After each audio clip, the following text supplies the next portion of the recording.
So di ata karon sa may bangka si Rotonda mga kasuroy no kung diin din ang dapita mao ni ang agyanan paingon sa may Butuan Airport dito sa unahan mao ni paingon ngadto sa may Butuan City proper o dining dapita pa din ni mao ang paingon ngadto sa may Macapagal Bridge sa Iverson Road o dining dapita mga kasuroy mao ni ang paingon ngadto sa may Buena Vista area. So karon no okay na kayo din nakita mga kasuroy sa atong mga kaigsuonan. Kasi pa man no naka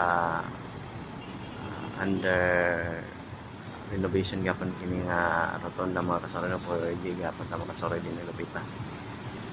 Libre. Nakagap yung mga workers sa nilupita.